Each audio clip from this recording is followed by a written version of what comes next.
pasangan calon nomor urut 5 akan bertanya kepada pasangan calon nomor urut 4. Oke?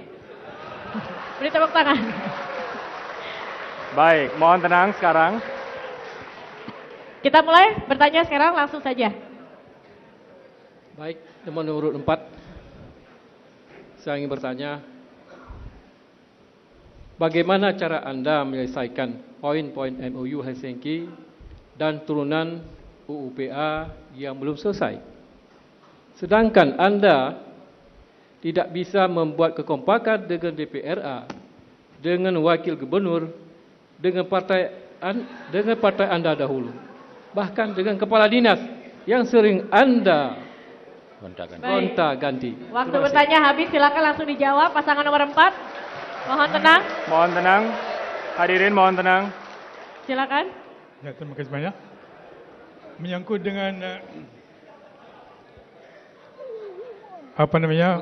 butir-butir MOU Helsinki, ini memang kita sudah semenjak ditandatangani perjanjian damai di Helsinki, ini kita telah bekerja keras untuk itu.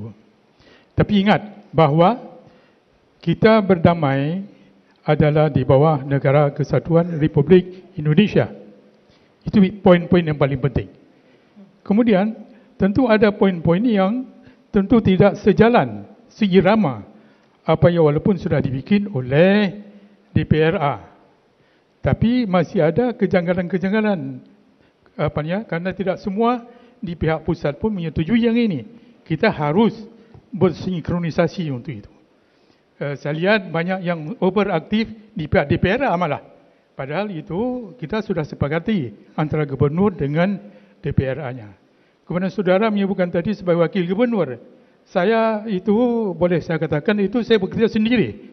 1 tahun bekerja dengan saudara. Kemudian habis itu putus, tidak ada hubungan apa-apa. Jadi alasan saudara untuk saya tidak memberikan jabatan kepada itu salah besar.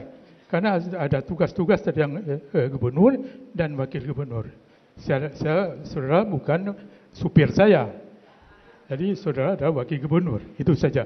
Jadi saya kira yang hal ini mengangkut dengan bendera misalnya. Ada yang gila-gila menaikkan bendera di Arab Saudi sana. Kan gila itu. Tahu saudara? Itu orangnya walaupun kita sebutkan. Baik, waktu Anda habis. Terima kasih pasangan nomor 4. Baik, terima kasih.